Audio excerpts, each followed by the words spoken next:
I'll take another Starbucks, but I'm happy. Hey guys, what's going on? It's me here to talk a little bit about some unfortunate news in the world of professional wrestling today, and that is the passing of Virgil, Soul Train, aka Soul Train Mike Jones. Of course, to us in the World Wrestling Federation fans that grew up in that golden era between 1984 and 1993, we know him as Virgil, the second or the manager of the $1 Million Man, Ted DiBiase, and the only man besides Ted DiBiase and Stone Cold Steve Austin to hold the $1 Million Championship.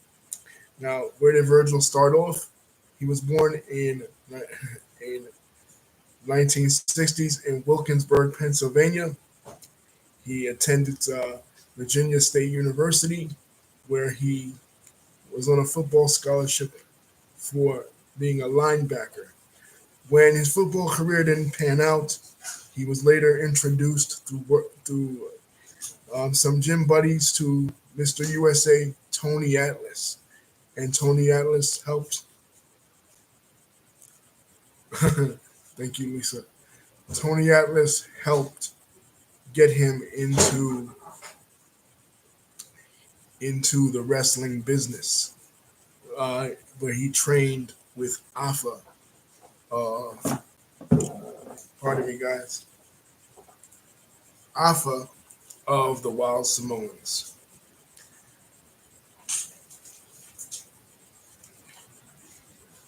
From there, he went on to the AWA. He started off in the Memphis territory, but like we talked about in other videos, when Vince McMahon was doing that expansion in the early 80s, uh, the AWA partnered up with the CWA. The CWA left the NWA, the Memphis territory, left the NWA, and went to the AWA. Part of the reason was to combat Vince McMahon's national expansion. The other part was for the fact that Jerry the King Lawler, who was the main star in the Memphis territory, was not given a shot and not given a chance at the NWA championship because he didn't like to work with Ric Flair. So the CWA, which Mike Jones was working for at the time, based in Tennessee, moved to the AWA.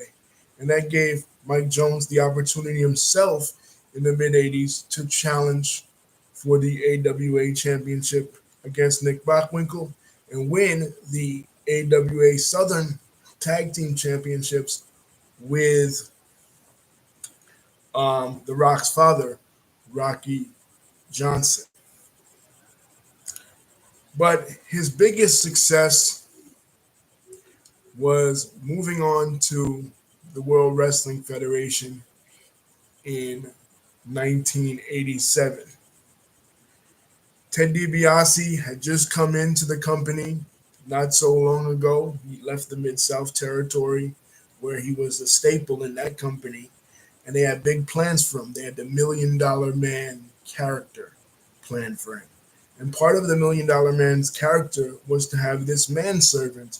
Now, they didn't know what exactly to call Mike at first, so Bobby Heenan joked around, well, why don't we call him Virgil? Now, it was an inside joke in the wrestling business because Virgil is of is the real name of Dusty Rhodes. Dusty Rhodes' real name is Virgil Runnels Jr.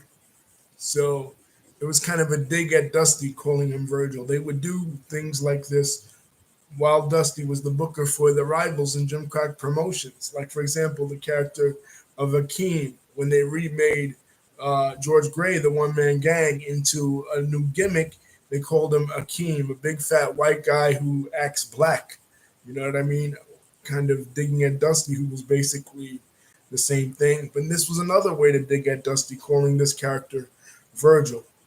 And as his manager, Ted DiBiase would dig and dig at Virgil. He would make Virgil do humiliating things like take the fungus and the toe jam out of DiBiase's toes. You make DiBiase give him rundowns and everything, just like a slave, basically. This was harkening back to a slave type character, Virgil, and the demeaning ways in which DiBiase would talk to Virgil. And this was going on for years and years and years. And he was even around Ted DiBiase when Ted DiBiase failed to capture the World Wrestling Federation Championship. As many people know, Ted DiBiase initially came into the WWF with the intentions to buy the WWF Championship from Andre the Giant.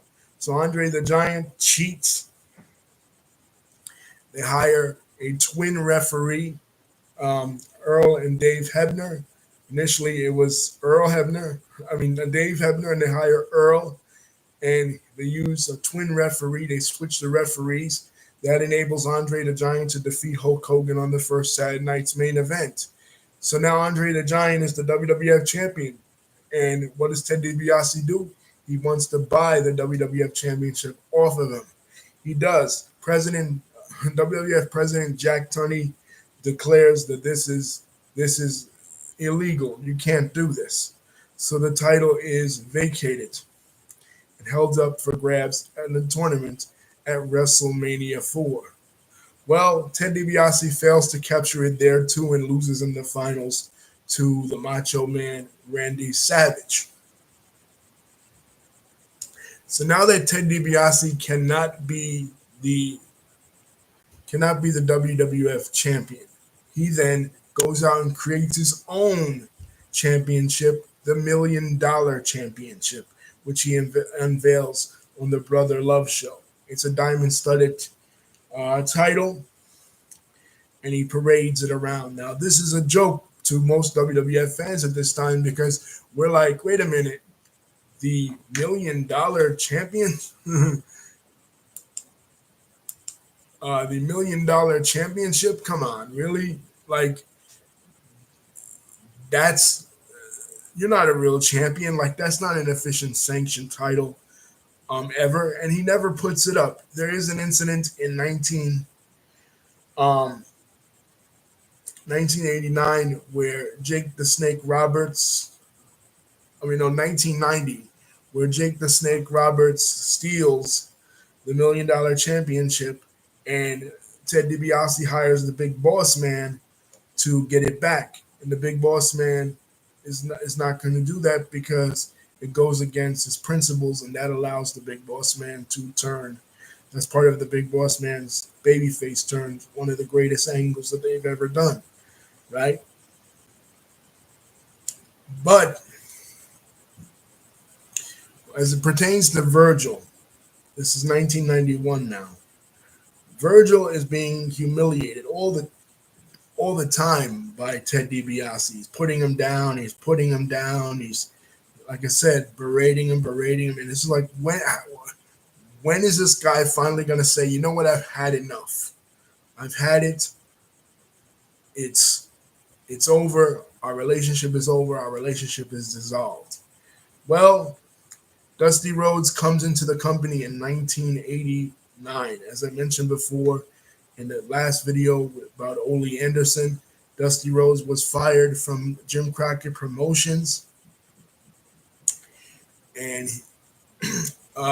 he was let go from Jim Crockett Promotions, both as the booker and as a talent. And so he himself, now the real Virgil Runnels, is in WWF. So at first he feuds with the Honky Tonk Man, right? At SummerSlam, but it's not so long after, and then he feuds with the Macho King Randy Savage, but it's not so long after that he starts to feud with the $1 Million Man Ted DiBiase.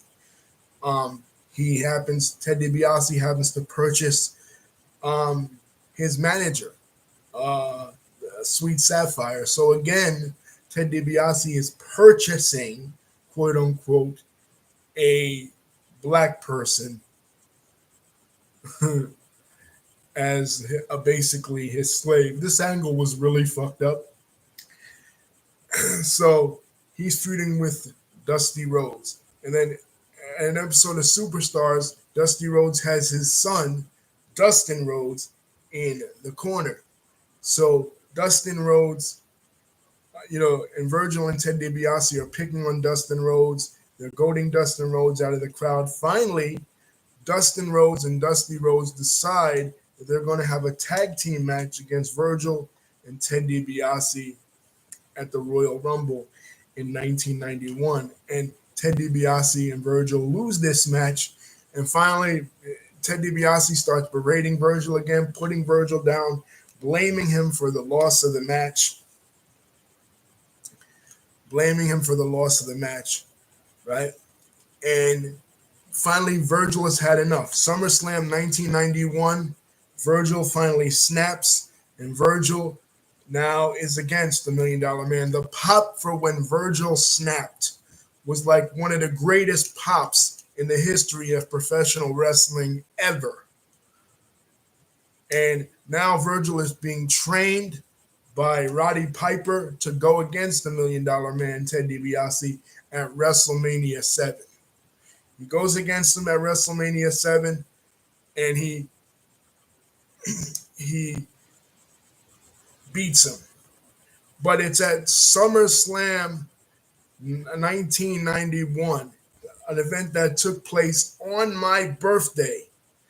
Okay? On my birthday in 1991, August 26, 1991, Madison Square Garden, where Virgil defeats the $1 Million Man, Ted DiBiase, for the $1 Million Championship, and the place just loses it. The culmination of this long-term storytelling, the story that they've been telling since 1987, when both Virgil and the $1 Million Man, Ted DiBiase, made their way to the World Wrestling Federation, of how he's been using Virgil, he's been manipulating Virgil. Virgil has been his slave, basically. How Ted DiBiase uses his money to purchase Sapphire like he did at SummerSlam 1990, right? How he tries to use his money to, how he goaded Sherry to turn on the Macho Man by using his money. But finally, Ted DiBiase's money wasn't enough to keep Virgil. Virgil had finally done it.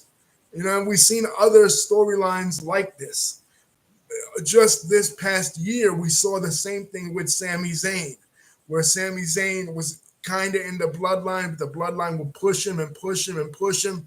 And you wonder, well, when is he going to say he's had enough? When is he going to finally say, fuck it all, and turn on Roman Reigns? And he does that. He did that at the Royal Rumble.